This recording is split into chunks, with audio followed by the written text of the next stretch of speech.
heroin addict, lesbian, prostitute that only sleeps with men for money. Welcome to the Unstable Podcast. Warning, the following podcast contains very strong language.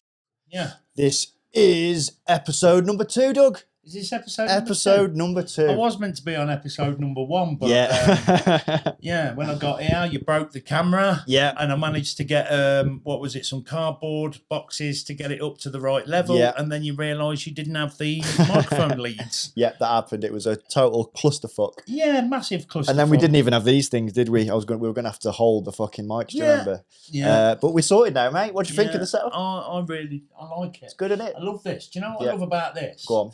I think, don't No, tell me now, right? But I think, obviously, Ricky Balshaw's unstable is because of your wonky legs. Yeah. But you're a horse rider as well. Yeah. Yeah. Was that part of it as well? Yeah, because the original thing, I was thinking I wanted to go like stable talk, because that's like a horsey thing for going to have a gossip, going to have a chill. So I wanted the word stable in it. Yeah. Yeah. Oh, so, I knew that. I knew that. Yeah, I fucking like it. See? Fucking on sync. There. In 2 sync. bodies, 1 mind. Yeah, that's 2 right. bodies, 1 mind. 2 bodies, 1 pair of decent legs. It's fucking right, yeah. It's fucking right. 1 gut, no, 3 guts. Fuck you. 3 Fuck fucking you. chins as well. Fuck you. I can lose this. You can't lose them. Yeah, you fucking need to lose that, mate. Losing these might fucking help. Yeah, it might do. No, Yeah. Yeah, it's good to have you, man. Yeah, thanks. Thanks for coming. So yeah, introduce yourself to the fans, all 3 of them.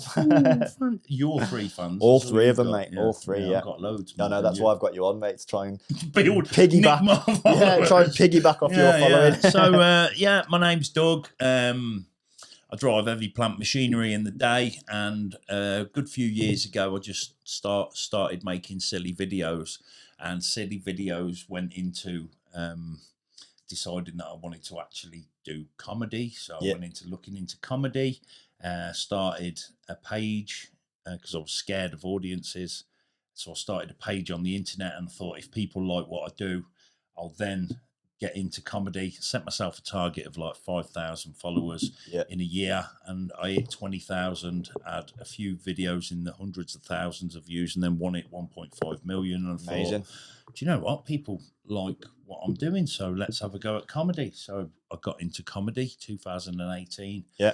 And within 7 months, I won a few awards, like for new comedian awards, and things just started going off from there. And at the minute, I'm at a point where I'm looking at maybe this becoming a job. And at first I thought it was just going to be a hobby, mate, but it seems like I'm all right at it. Like, yeah, fuck you. Fuck you. Yeah, nah, you're doing well, man. It's good to see. Like, obviously I started after you.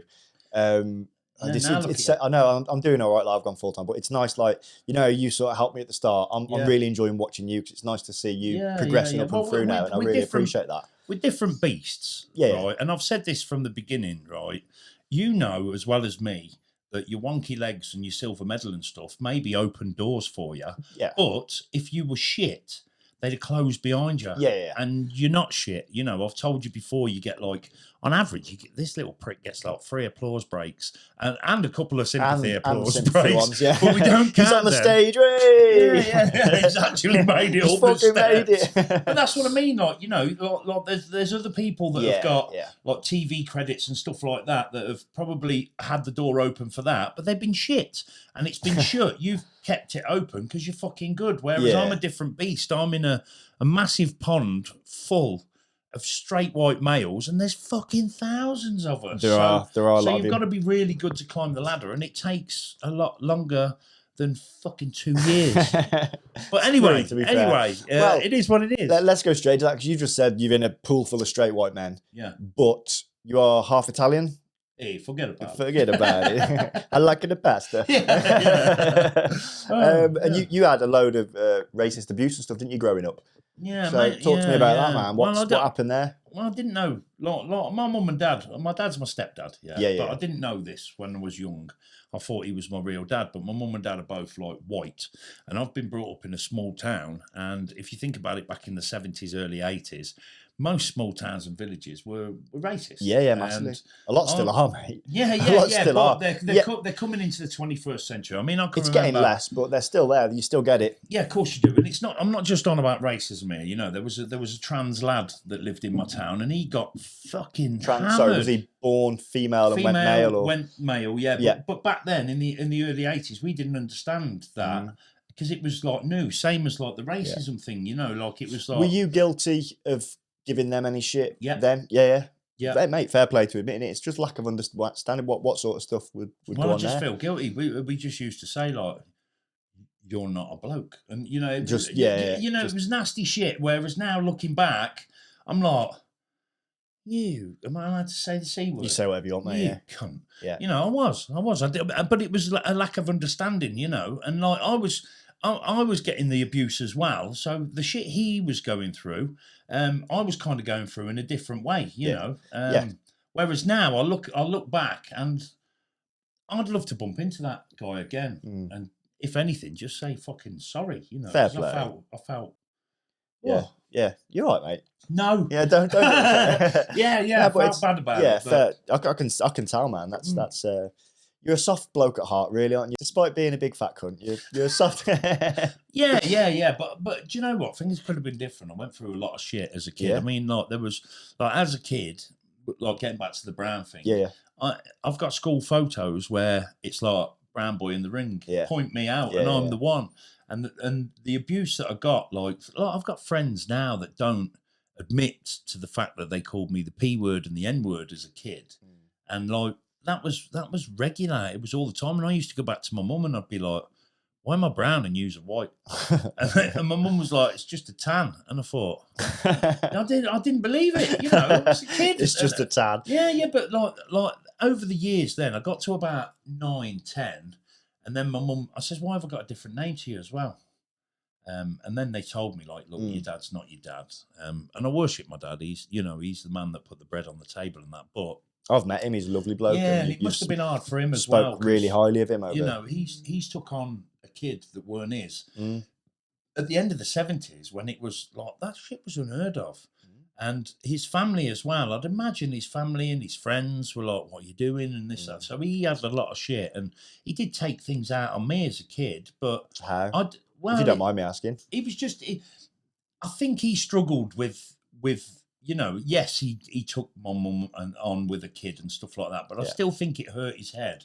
And it weren't until years later that we actually properly bonded. And I hated him for some of the stuff he did when we were little, but now I can understand it. He must have been going through just as much shit as I was going through. Maybe not as much, but he would have got a lot of shit for it. But, you know, we've come through it now. But the main thing was he still took me on. He still, you know, if it weren't for him, I'd have...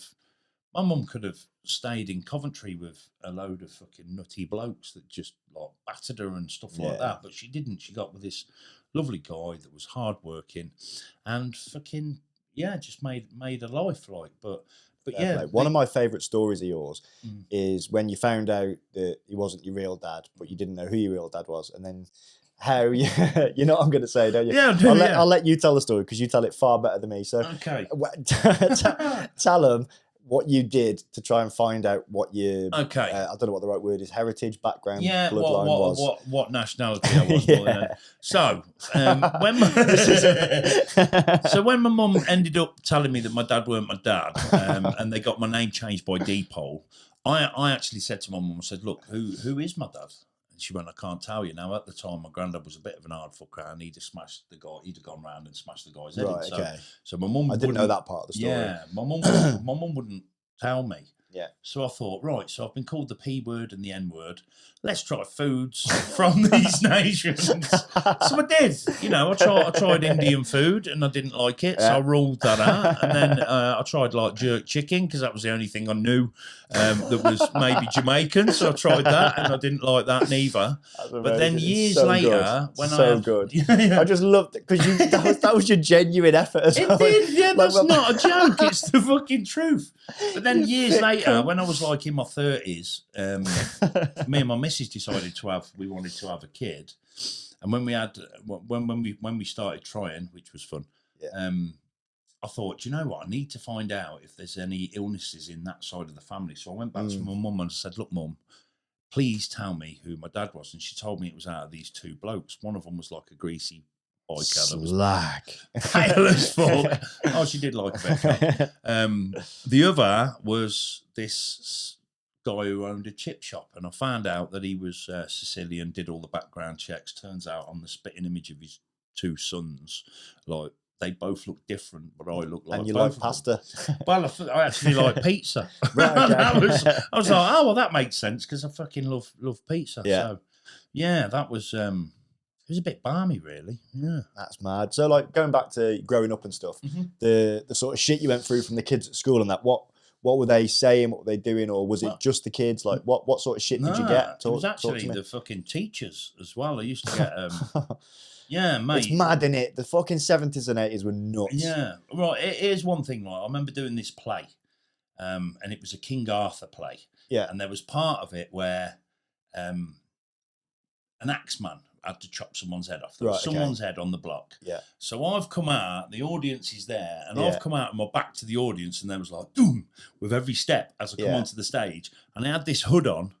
But then as I spun round, the audience just pissed themselves with laughter. And I was like, yeah, man, I'm hilarious. I'm smashing this. I'm a comedian. Yeah. So we did the play. And then at the end of the play, I come out with the mask on again. And I'm standing there and we're singing this song. It's not where you start, it's where you finish. Do you remember that at the end of every fucking school No, I've play? never heard that in my life. Well, as we were doing the song, I'm there looking out at the audience singing. And then I just took the hood off. And I seen parents in the crowd going, and nudging their partners and going, yeah, like that. And I was thinking, yeah, they know I'm hilarious.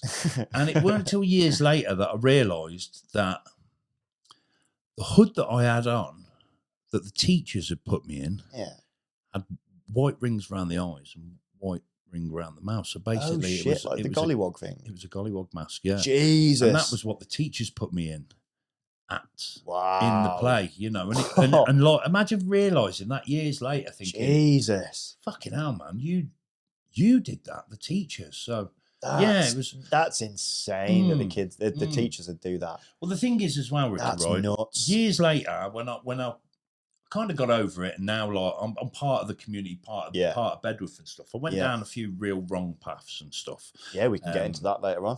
Yeah, so I went around some really wrong paths. But through my life, I used to be in town. I can remember, like, when I got to like 16, 17, I'd be going out drinking. I can remember walking into town one day, and one lad he jumped out of a car, ran up behind me, boom, in my back, and he went, in the back of your head or your back? At the fucking back, right there. Whoa. And as I've turned around, there's a car of like 6. We'll bleep out the P word there. It was the P word he said. So anyway, I got called that, and he punched me lot, and I looked round, and there's a car full of lads. And they're all older lads, obviously, because I was like 14, 15 at the time. And I can remember when I started drinking at 17, I was in the town and someone went, get out of the way, you pea bastard. And I went through this. Imagine a whole town calling you either P or N. Because like when I was younger, it's harder to tell now because I've grown into them, but I had really big lips. No, so you can tell. It's called no, I can still tell, mate. Yeah, it's called the Dunkley lips. Right. But I even had a Jamaican in a train station once turn around and go, "You've got Jamaican in you," and like things like that make you think, "Have you?" You know, it was weird. As a young lad, you don't know when you're still learning about yourself and that. But if you think about it, I had a whole town. Anyone that called me anything, it was always P or N. So after a while, I thought, I'm fucking fighting back with this. And the way I fought back with it, and I think this helped me with comedy, if I'm honest with you. Right, okay. I think that I had to make a comeback for every single one of them. And I think it's the same with me, growing up with a disability. Exactly the same. It could have sent you two ways. One, it could have sent you angry and or two, it was like, I'm going to get you I think back it can send you for 3 ways because it can absolutely destroy. I know some kids that have been absolutely destroyed and they're recluse and they're just not confident going out. It can send you down a spiral. It can make you angry and aggressive. Yeah, well...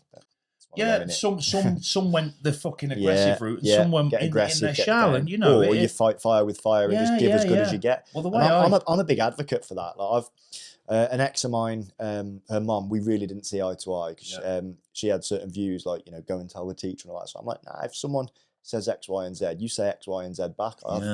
Rightly or wrongly, I think you fight fire with fire, and you meet the exact aggression that you're met with. Obviously, don't go in windmilling and shit, but you know, if someone calls me, I couldn't ever back it up with my sticks, could I? But you know what I mean? If someone calls me something, I'm going for the jugular, mate. As soon as they say something to me, the rules are there are none. Like they're getting it. My first one, the one that sticks out in my head was this guy, and he was a bit of a bodybuilder, and he was with a group of lads, you know, lads. And there was like 6, 7 of them, and I've walked into this pub down Collycroft, and he's gone, all right, Doug, you pea bastard. And I just looked at him, and fucking instantly, disgusting, innit? Yeah, but instantly I've just gone, yeah, all right, you pizza face prick. And I watched. Was he spotty? Oh, he was fucking. Honestly, you could have touched one and it would have fucking shot you in the eye. Yeah. But I watched his face go, "You what?" And I went, "What? What did you just say to me?" And his mates are all laughing at him, and I was like, so this is how I get to people, and that's. I think 100%. That was the start 100%. Of. This is how I combat this now, and it was like you imagine. 100, 200 people calling you that word and you having to make 100, 200 different comebacks. And it's sort of like, I think it got me prepared for you.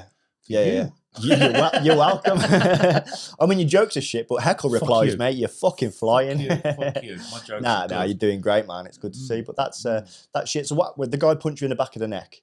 What happened then? Did they drive off? Or he got back in the car, drove off. Right. In fact, here's something mad, right? I used to see him out as I got older, and I'd look at him, and I'd think, one day I'm gonna fucking show you. Yeah. And then we went to watch Oasis, funnily enough, and no, I didn't get tickets. Fucking pissed off, but hey, I'm over it. I'm not looking back in anger. Anyway, so I am. We went to Oasis. Remember I was saying about your shit jokes? Yeah. Fuck you. That ain't mine. That's been out there a million times.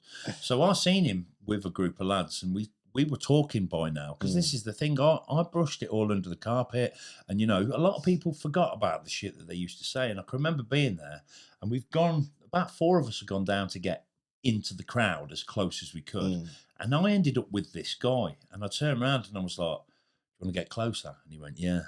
And I went, "Right, do what I do." Okay.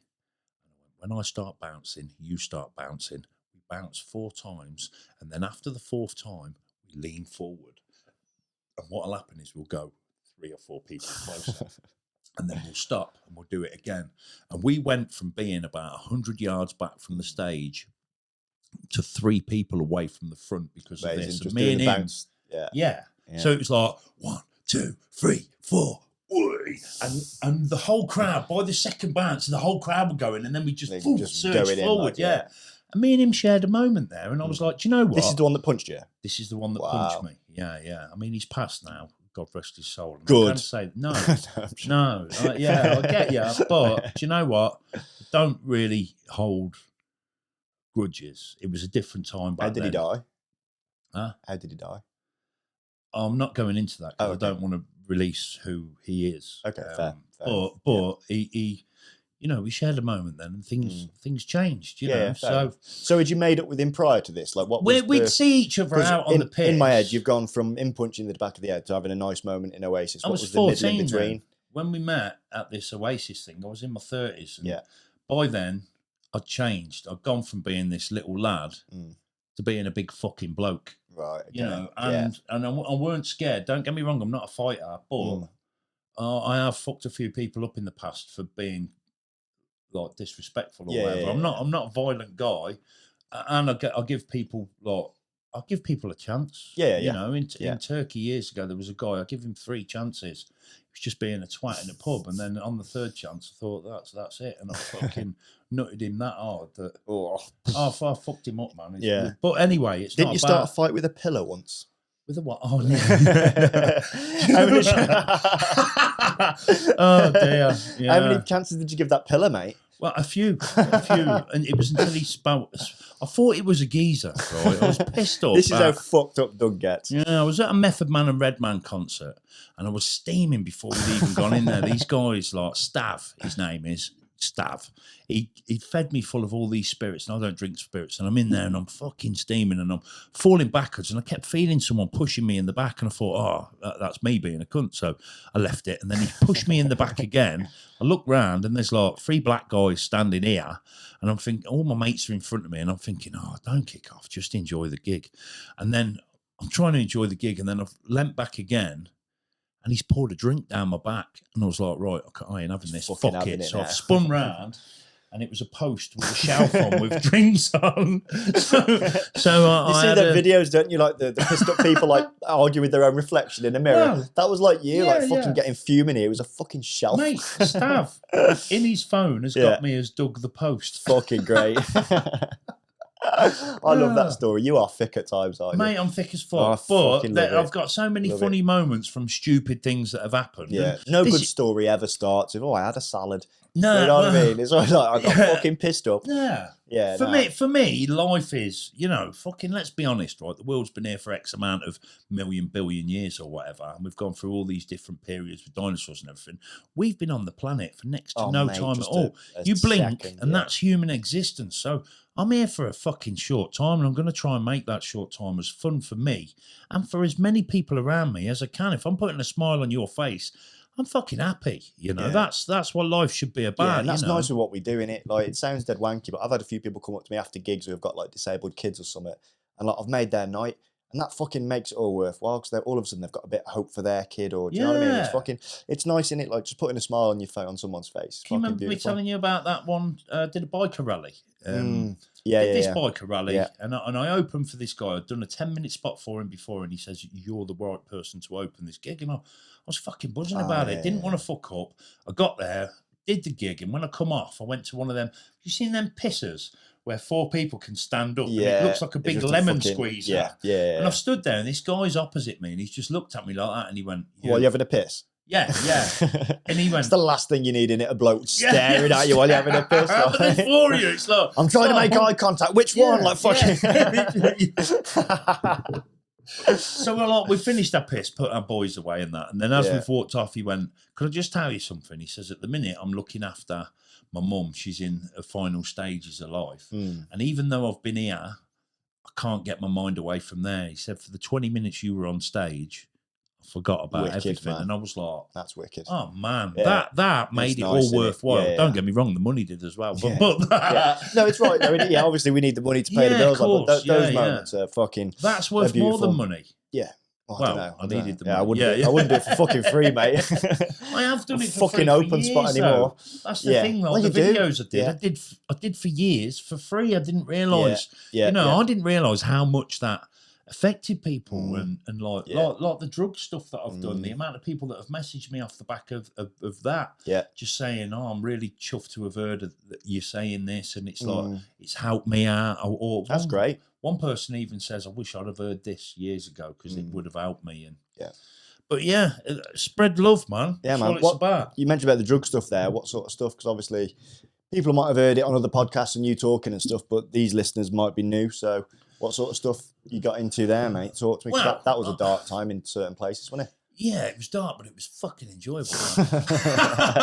I got into drugs. I got into the rave scene. When I got into the rave scene, I was in the rave scene as well. It was we had some good times. Yeah, but when I got into it heavy. I became a dancer. I got paid to dance in clubs and stuff. I know it's hard to believe now, but I did. But what happened was, back then, pills were a tenner each, and I was on a YTS, £35 a week, and I couldn't afford pills. So I thought, if I buy 10 and I sell 8, I'll get 2 for free. And then I thought, 2 ain't enough, over the time of me I started to take more. Yeah. And I was like, so maybe if I buy 20, I'll get 4 free. Get 4. Yeah, the next thing you know, I'm taking 100 into raves between my arse cheeks. And I was paying 600 quid. Oh, I did. Yeah, I know. Yeah, I got away with it. Yeah. That's another story. story. So I used to sell 60, knowing that covers the money for the pills. And then the other 40, we'd eat them. And whoever was my mates at the time, I'd shell them out and fucking. It was just and that was, it got me into a lot of trouble. The police hated me for doing what I was doing. I got away with a lot of shit. And tell them how you got away with shit, because I love this fucking story as well. I don't want to give it away. Research, would that prompt you? Films. Oh man. Yeah. So again, this is Doug all over. It's like, I'm going to eat foods from around the world to find out who my dad is, and this is what I'm going to do to get me out of fucking jail. Right. My first major bust came. I had a lot of shit in my pants, and I had this shit house. in his pants. He means drugs. He hadn't shot himself. So I had this gear, and I got caught going into town with the gear. I had to make up a story of why I had it and this, that, and the other. But then as well, I thought I need to research everything about what happens, because I'd never been to court before. I didn't know how the system worked. But luckily, I'd watched a film recently called The General, right? And it was about a guy called Martin Carhill, who was a thief in Ireland. And I've watched it since after you've told me this story. I've watched the film. And he used to break into the law courts, the law library, and read up on his case to find out how to get away with things. So I thought, that's what I'm going to do. I'm not breaking into the law court, but I'm going to research everything. So I had a mate, and I'm not going to say his name, but he came round to my house this one day. I says, I need to speak to you about something. I says, I've got a pre-sentence report. What's that? And he went, right. He says, what Sorry, happens? how did this guy know everything? Had he been through it all before? I'll get to that now. Sorry, right, okay. So, this guy, I knew that he'd done some shit. Right, okay. So I said to him, I says, look, how do I get away with this? I says, what do I do in a pre-sentence report? He went, right, so what happens is, this is like a counsellor that will be talking to you, and they'll be finding out how much of a criminal you are, whether you should be going to jail or not. He went, they will put to the judge how much... what's it called? Is it like how much of a risk to society you are? No. What's there's a certain amount, the hours for community service. That's it. Yeah. So he says they'll put forward how much community service they think you should do to the judge. Okay. Yeah. And I went, okay. So what does that mean? He went, well, let me put it this way. He said, for my crime, what I did. He said, they put forward to the judge that I should get 240 hours community service. He said, that's the maximum. That's basically saying to the judge, send him to jail. I says, so I've got to get that down to the minimum possible. And he went, So I went into this meeting and I poured my heart out. I said, look, I lived at home with my mum. I had a job. And then my auntie moved in. My sister got pregnant. My auntie was like a heroin addict and stuff. And because of that, then I moved out and I moved into a jobless environment, got involved in drugs and stuff. And, if I hadn't, and then I left work, and that's when everything sort of spiraled. And I didn't find out. So you just laid it on thick. Yeah. I weren't lying. I was telling the truth, but I knew that that's what I had to say. If I hadn't spoke to this guy, I didn't know that that was what I would have to say. Of course. After I went into court, I found out that in my pre-sentence report, the person who interviewed me, she said, I recommend Douglas Carter. Was she a police officer? No, she was probation officer. Probation officer, right, okay, yeah. So she went, I recommend Douglas Carter does 180 hours. No, not 180 hours of community service. Right. Should get where I meet her for something for a short amount of time. Right. We recommend no jail and no community service, as he'll be mixing with the wrong crowd. And I was like, fucking hell. And my solicitor was like, that's out, chap. Smashed it. Yeah, but something else out there as well. I know what you're about to say. What about the solicitor? Yeah. I went for my first meeting with the solicitor, and when I walked in, he wasn't there, and his secretary went to take my details, and I went, no, you're all right, I'll go and get someone else. And she went, what do you mean? I said, well, if he's not interested in being here to help my case, I'm not interested in him, because if he thinks another case is more important, she went, let me get him on the phone. Got him on the phone. I'm really sorry, Mr. Carter. I've got this really important client, so I'm not important then. And he was like, give me another chance. When I walked away from that, I knew then he was going to try as hard as he could. Yeah, of course. He wants to try and win you over then, doesn't he? Yeah. But there wasn't just that. There was a few other things that happened that was, I mean, when I went into the court in, you've been in magistrates. Right, oh yeah. There's a judge. I'm a fucking good boy. Yeah, there's a judge, and then there's two side judges. I've seen films. Yeah. Well, when I stood there, I'm looking like this, and I'm thinking, know him. Yeah. Turns out that one of them was my old deputy headmaster from first school, and I kept my gob shut, never said anything. And then afterwards, once my solicitor had told me this helped you, that helped you, that helped you, and I went, "Do you think it helped that one of them was my old headmaster?" And he went, "Was he?" And I went, "Yeah." He went, "Fucking hell, good job you get your gob shut. If you'd have said that, it'd have been a mistrial, and then we would have had to go through it all again." Yeah. So I thought, fucking bonus. Great. Everything just seemed to help me. Everything just fucking was in the perfect place at the right time, and it just worked. I did my research. I did my research, and I stayed out of jail. But then because I got away with that, the police really didn't like me, and they kept coming for me, and I can understand why. You know, absolutely. My door was a 24/7. You know, if someone knocked on my door at 3 a.m, I'd get up and get back on the sesh. You know, 100%, so they'd buy something, and then I'd just get seshed up with them carry on and help them smoke it or eat it or sniff it. It was just how life was, man. But fucking fair play. It was fun, but looking back, fucking hell, man, it was scary. It was, Well, I reckon we should have a break now, and then we'll come back and talk about that stuff. Okay. What do you reckon? Okay. Sound. So stick around, and we'll see you in a few minutes.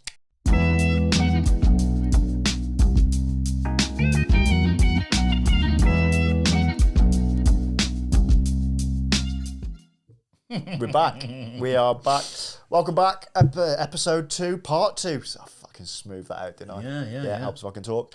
Right, let's pick up where we left off. What we talked about when we left off. Not a fucking Let's clue. not continue where we left off. Let's fucking let's move the fuck on, shall we? Yeah. I would play it back, but I don't know how to.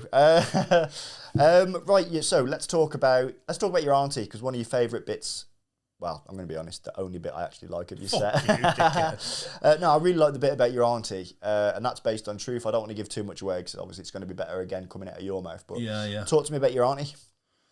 Right, yeah. Well, I've got a joke about my auntie and her job, and it's pretty dark, but it's, you know, I've made fun of a dark situation in it, and I'm not going to say too much about the jokes, but should I tell you how I found out about my auntie? Yeah, it's your time, man. You tell me. All right. Well, when I was 15, I got into like smoking the draw, man. Yeah. And was that your way of testing if you were Jamaican? Yeah, we just got into smoking. It was kind of, well, people say it's the gateway drug, but it ain't, is it really? Tobacco is. Yeah. But yeah, we started smoking draw, and I used to go down the park with a few of my mates, and some of them had cars and that. But my auntie used to stay at our house, at my mum's house, quite a lot. Yeah. And she knew I was getting into the smoke, and one day she went, "Do you want to come out for a smoke? Can I come out for a smoke with you?" Right, and I went, "Yeah." And I was thinking, fucking hell, it's my auntie. Getting seshed up with your auntie. 15, that's like, quality, she's like 25, and my auntie's coming out, and my mates were like, "Yeah." I bet it was dead cool with it for you and your mates there, like your auntie's coming out. Yeah. I think it was the first time I was allowed to sit in the front of the car. Oh, big day. Yeah. Big day for little Doug. In the back with my auntie. Yeah. And we've gone down to the park, and we're sitting there, we're having a joint in the car. Yeah. And she went, "Yeah, I'll have one of these." And she gave me a temazepam tablet. Oh, yeah. And I went, "What are these?" And she went, "Temazes." And I'd never heard of them before. So I've had one of these tablets. The team doctor gave me them to sleep. Did it? It fucking knocked me out, Yeah, well, fucking, I'll tell you what it did to me in a minute. So I'd had it, and I'm sitting there, and I went, "These are fucking shit, Mandy." And then I've changed the name to protect her identity. We'll bleep it out anyway. No, it's all right. Her name's really Manda. But she went, "Yeah, I'll try another one." So she gave me another one. I had that. How long had you left it from the first one? Well, we'd had a joint, had the tablet, had a joint, then it didn't work. So then she gave me another tablet. No, well, we were there for a few hours. So then I had the second one.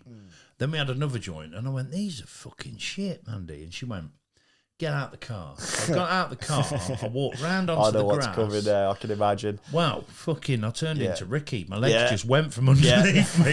And like, they've gone behind me like that. I'm laying on the floor. Full on cerebral palsy. Yeah. And I thought I was saying, "I can't move my fucking legs." But what my mate said that I was saying was, yeah. So anyway, fucking, they've got me back in the car, and they've took me home. And there used to be a back end. Well, there still is. There was a back entrance to the estate. Right. And my auntie went, "Right, I'll get out here. I'll walk round to the house, and you go and drop Doug off at the door." Now, my mum's nickname was Slugger Carter, right? Yeah, my mates were fucking scared of my mum. So obviously my auntie's got home, and then they've dropped me at the door. But my mates sort of carried me to the door, knocked the door and fucking legged it. Done one, yeah. So all I remember is waking up in the morning, coming down the stairs, and as I come down the stairs, we had a corridor from the front room, from the front door to the kitchen, right. And my auntie's doing the dishes, and my mum's behind my auntie, and she went, well, my mum went, bit drunk were you last night? And my auntie, as she went like that, my auntie went like this, and I went, for the audio listeners, you just give the shush sign. Yeah. So I've gone, I went, yeah, a little bit drunk, and she went, you been in the bathroom? And I went, no. She went, go and check it. So I went and checked the bathroom, and it looked like a sick murder scene. There was just puke everywhere. So I fucking cleaned it all up and everything, as you do. Apologised to my mum and stuff, and she went, that's all right. We all get drunk at first time and that. Remind me, I'll tell you a funny story about me being sick when I was younger as well in a minute. You tell me yours first. So then I've gone outside, and my auntie come up to me, and she went, thanks for keeping your gob shut there. I didn't want her to think it was me that did it. I went, no, that's all right. She went, Doug, I know you're going to get into drugs. I was like, really? What gave you that clue? Yeah. And she went, promise me one thing. I said, what? She went, promise me you won't get into heroin. And I thought, that's a bit of a fucking weird question. Bit of a stretch, but yeah. Yeah, I went, well, why? And she went, because I've been a heroin addict for nearly 10 years. Yeah. I went, really? She went, yeah. Turns out, and then I had flashbacks of going round to her flat in Hill Fields in Coventry. Yeah. Funnily enough, she lived in Douglas House. Right? Amazing. And I can remember being like 8 years old and my mum taking me round to this flat, and there'd be a room full of people all laying down, and I thought they were all hungover. It's amazing what sticks with you from younger and then makes sense later on. Yeah, well, I thought they were all drunk. Yeah, but it turns out they were gouging out, which is like coming down off getting the nod on, like. Yeah. But then it turns out, like, over years, this is why I didn't mention about my auntie earlier. She's actually a heroin addict, lesbian prostitute that only sleeps with men for money. Yeah. So years later, I mean, if I went round to her house, she wouldn't offer me a cup of tea. She'd offer me a crack pipe. You know, it was that sort of, sort of. So she's fine with you taking crack, just not heroin. Well, like with crack, that's the same. It's just washed up cocaine, just coke, and it is. It's fucking very Moorish, so I've been told. But it's still mental. Yeah, it's not physical heroin. I mean, like, this is another thing she said to me. She went, look, there's a 3-strike rule with heroin. If you take it once, twice, thrice, it's got you. And that's in quick succession. And she said, well, I'm not telling you not to take it. What I'm saying is don't take it 3 times in quick succession. Because I'm not going to lie to you, Ricky. I have had it. Yeah, right, okay. I've chased the dragon. I've smoked it in a few spliffs. But whenever I've had it, and then I've not had it again. Not gone back. So it was just a case of, I'm going to try this to see what it does, and it fucked me up. I crawled into bed this one night. Yeah. It was heavy. But the thing was, years later, I worked at Peugeot, and I was on fucking big money. What were you doing there? I was driving this thing called a Kanban, so I used to deliver to the track. So what's a Kanban? It's like this thing that had long forks on the back, and you'd have a big trolley on. Oh, I know, yeah. And I know what you mean. I'd have all the materials, so everyone on the track, deliver it round to the I'd drop workers. off certain things. But the beauty of that job was, I could sell I got to see everyone, right. And I was so dodgy back then. Routes like I used to have a few guys that were delivery drivers that used to rob like stuff from the factories and stuff, and they'd be like, "Do you want to buy this?" I'd find it on the internet for the cheapest price, and I'd go, "That's how much. I'll give you half of that." And then I'd print off the most expensive price, and then I'd sell it at work for that. Yeah.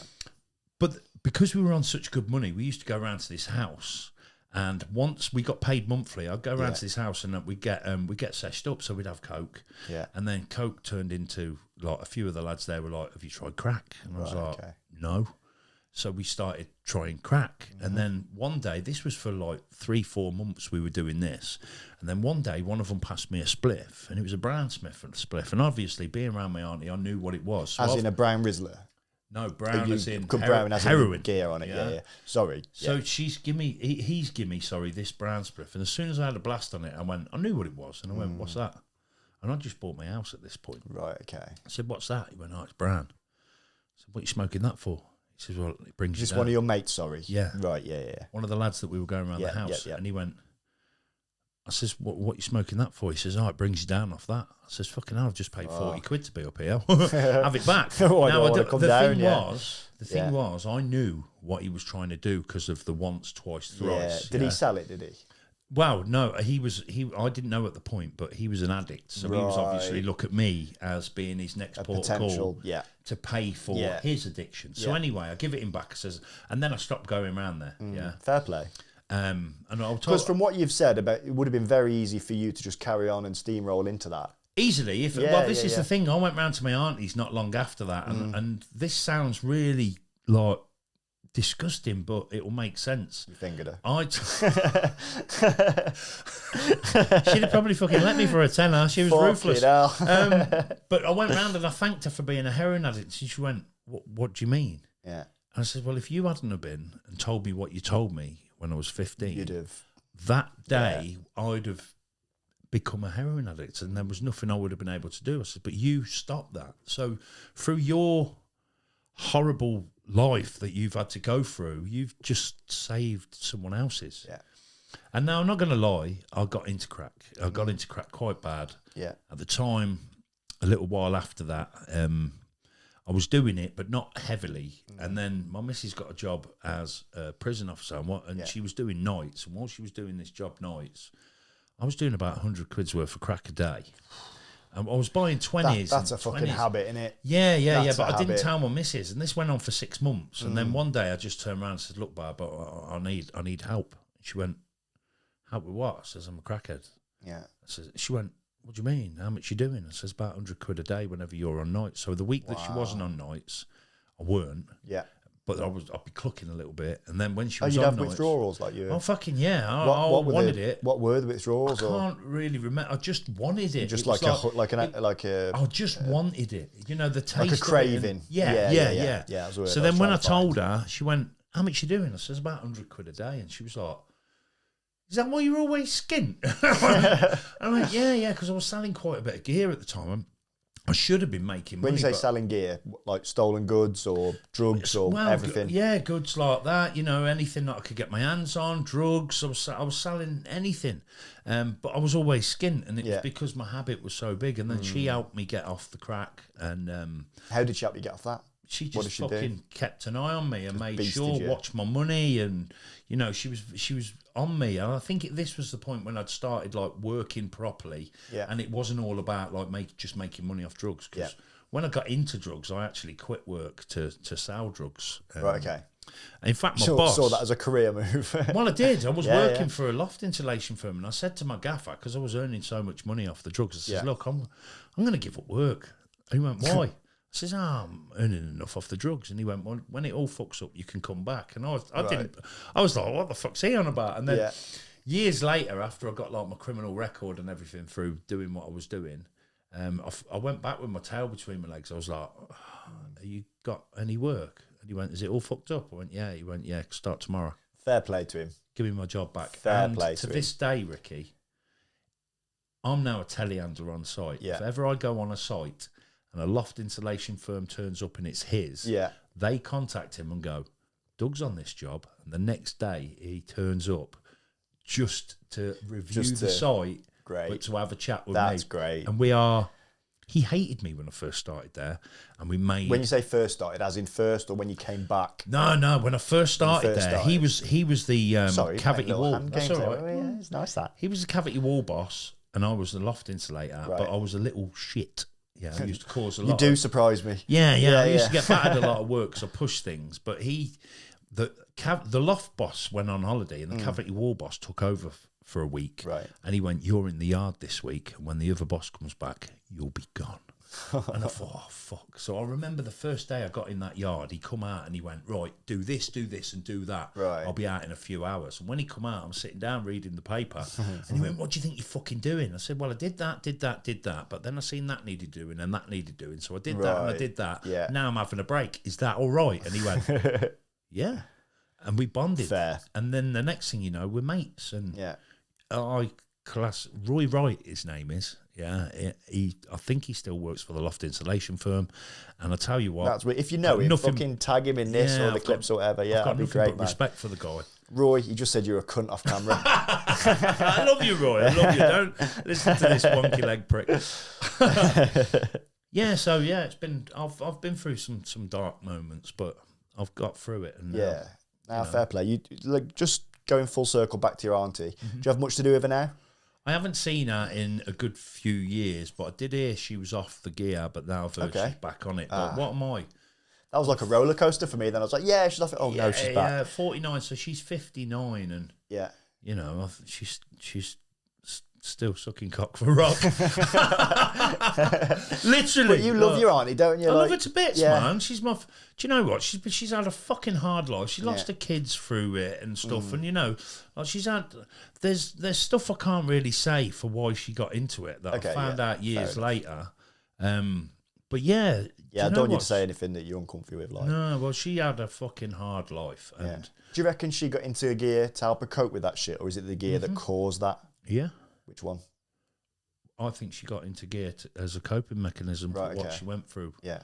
Because you hear that a lot. I've done like talks for when I was on the team, you do like talks for NA and AA and stuff like that. Yeah. And a lot of it is like self-medication in it, just to get out of whatever hole you feel you're in. She denied everything that happened as well until someone passed away, but that's another story for another day. Yeah. Maybe save that for Patreon or something. Yeah, because it's fucking dark, man. Oh, is it? Fucking dark. We love a bit of dark here. We love a bit of dark. I can't find the humour in this. Oh, really? No. Challenge accepted. No, I won't take the mick like for that. Such a little prick. Twatted eye. Yeah, let's find the funny. But no, like joking aside, I don't want to take the piss, but I do think there's humour in everything. Like I've used humour as a coping mechanism. I think a lot of people do, and I think you can recover a lot through humour. That's kind of what my comedy is. It's finding humour in dark situations. You've grew up having the piss took out of you for your wonky legs and that, and you know look at what you've fucking done, man. You know, I've had a good run, mate. Well, you have, you got a silver medal, even though your mate's got 14 goals, which I'm not holding against 13. you. But 13, all right, sorry. But do you know what? You've fucking excelled, man. You've proved that, like, you haven't let that get you down. You know, I mean, fair enough. I have had to carry you to bed once. Not got in the bed with him, but he had the Edinburgh crash when he come back from Edinburgh. I was in a bad way, wasn't I? Yeah, but I was you know what? I was ill, man. You couldn't have had a better time for me to come and stay for a few perfect. days. It really helped me out, man. Only because I was working down the road, so I come and stay. Yeah, it worked out great because I wasn't good at that point. No. If anything, I forced food down your fucking neck. You ate like four oranges, and I was proud of you. I know, mate. I was in a mess. I was down. It was the beginning and the end of my relationship. I was in a mess. The Edinburgh crash as well. It's a real fucking thing. Oh yeah, I don't think I'll do a full month up there again. No, damn near killed me. Yeah, and I didn't even have my own show there. Well, you had your bad back. And my back was. You were going through that shit, and then you were ill as well, and everything just fucking caught up with me. And it was a good thing you were working close, man, because I was fucking struggling, living on my own here. But other than that, I've had a good run, man. Things have been. It's been all right. I'm proud of you, man. I mean, we only met through... I was there at your first ever gig, weren't I? My first little open mic night at the Bush. Yeah, and you smashed the shit out of it. We made friends from that, and I didn't know nothing about his Paralympic shit. And then a few weeks later, I'm just watching the telly, and the Paralympics are on, and the dressage was on, and then all of a sudden the panel pops up, and there's him. Yeah. And I was like, messaged him, I says, what the fucking hell are you doing on telly? And he went... I'm a Paralympian. I've won silver. That message came through while I was still on telly. I remember it vibrating. Was it? Yeah, because I shouldn't have had my phone on me. I was in the studios at Channel 4 and I felt my phone going. I was like, fuck, the sound's going to pick this up. Because you get that on the sounds. I was like, oh shit, I've just ruined the live record. But no one ever said anything. It was you. So I've been on telly. You've been on the telly, mate, yeah.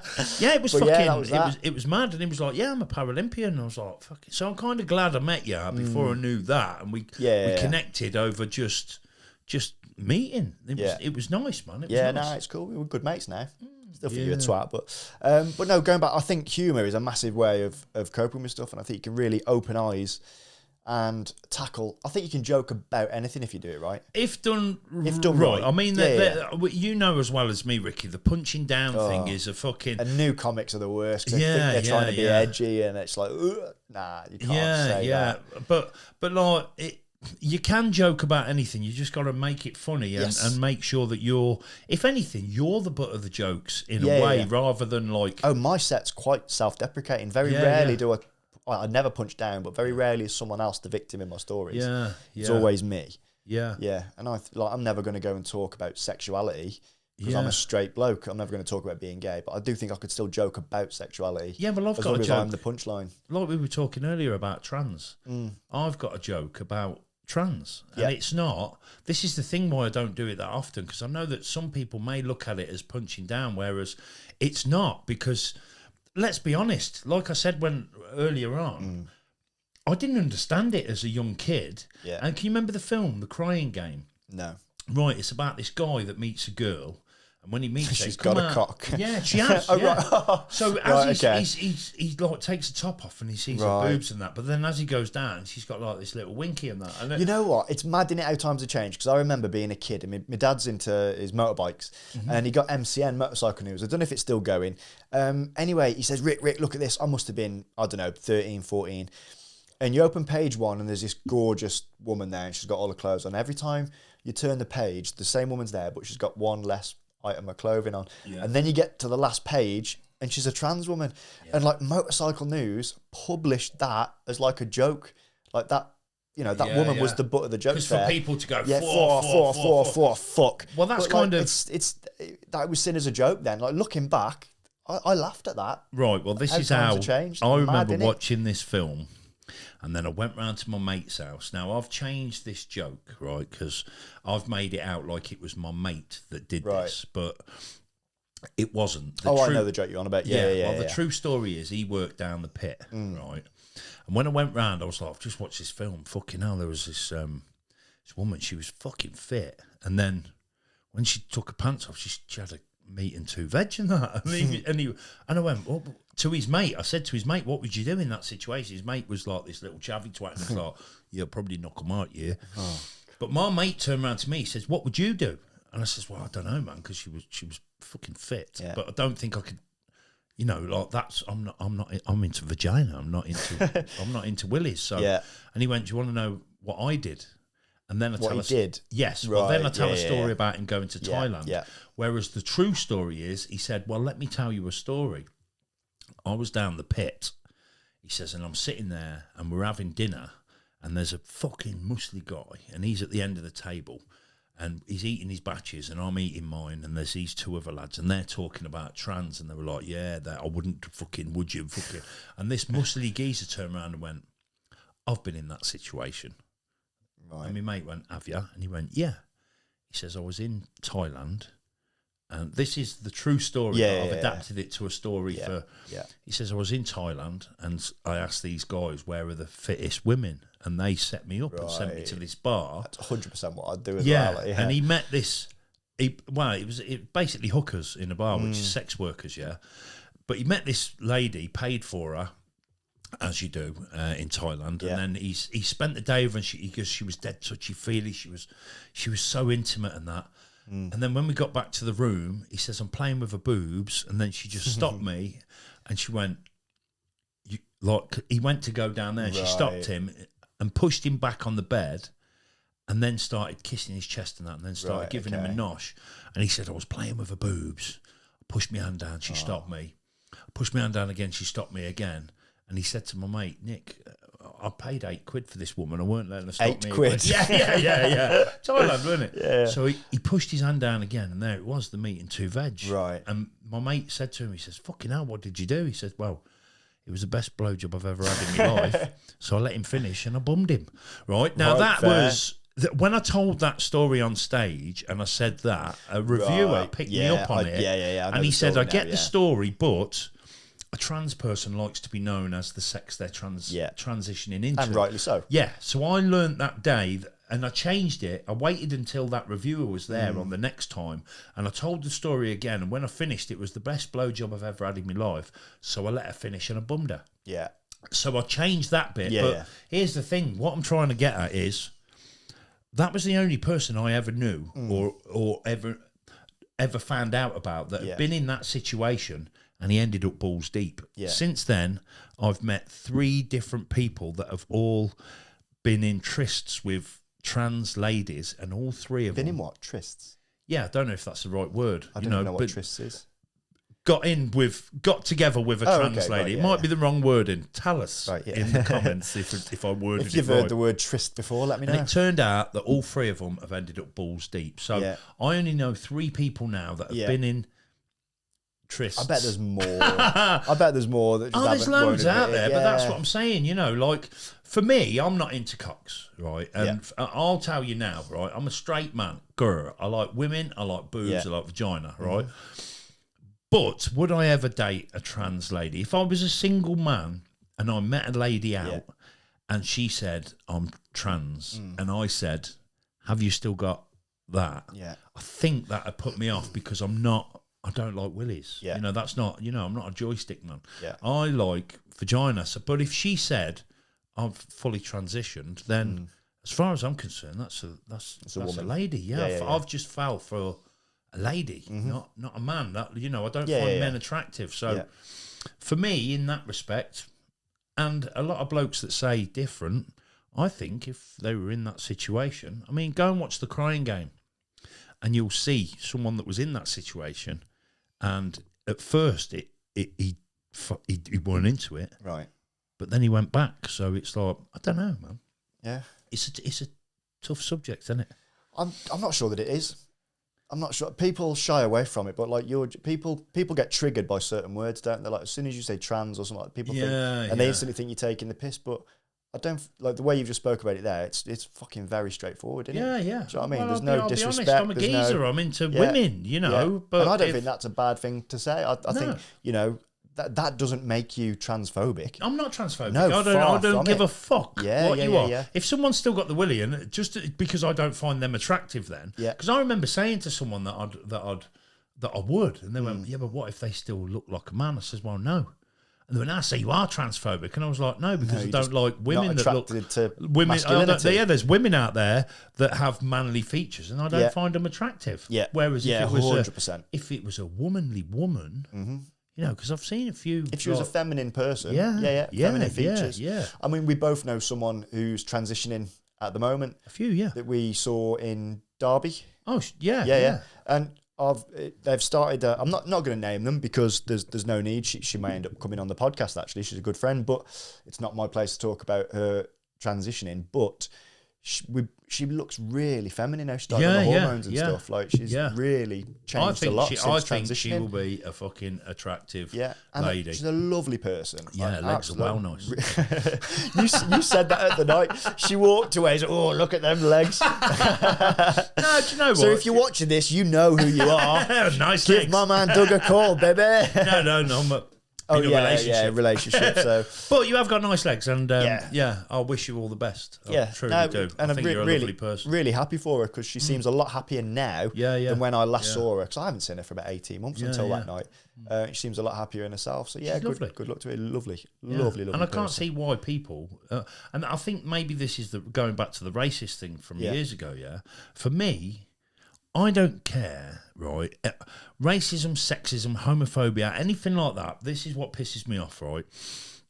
There's people out there that hate people just because they're different to them or whatever, right? For me, I've seen people writing stuff about it.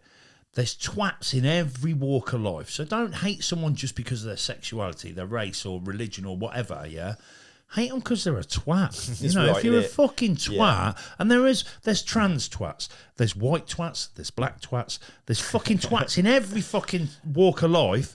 But if you're not a twat, I'm fucking sound with you. Sound, absolutely. And you know what? I think that is a fucking lovely point to finish the pod on. Do you reckon? That's a lovely point, but do you want to stick around and do another little bit for the Patreon?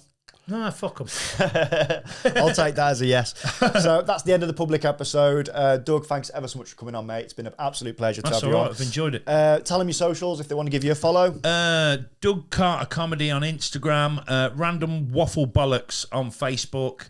Doug Carter on Facebook as well. WaffleBollox is one word, but it's BOLLOX. Yeah, and on Doug's Rants and Laughs on TikTok. But he didn't do that on purpose. He just dyslexic. Yeah. Well, there's a reason behind that. No, I know. In fact, fuck it. We'll talk about that on the Patreon. Yeah, if you want to listen, you're going to have to pay. If you find Doug Carter on Facebook, I'm going. like Forget that in my about it. picture, yeah. So there's a couple of Doug Carters, but that's the one to follow, and that's where you'll find wherever I'm gigging in the country. So yeah, come and watch me, man. Great. We'll put all them tags in the description wherever you're watching it or listening.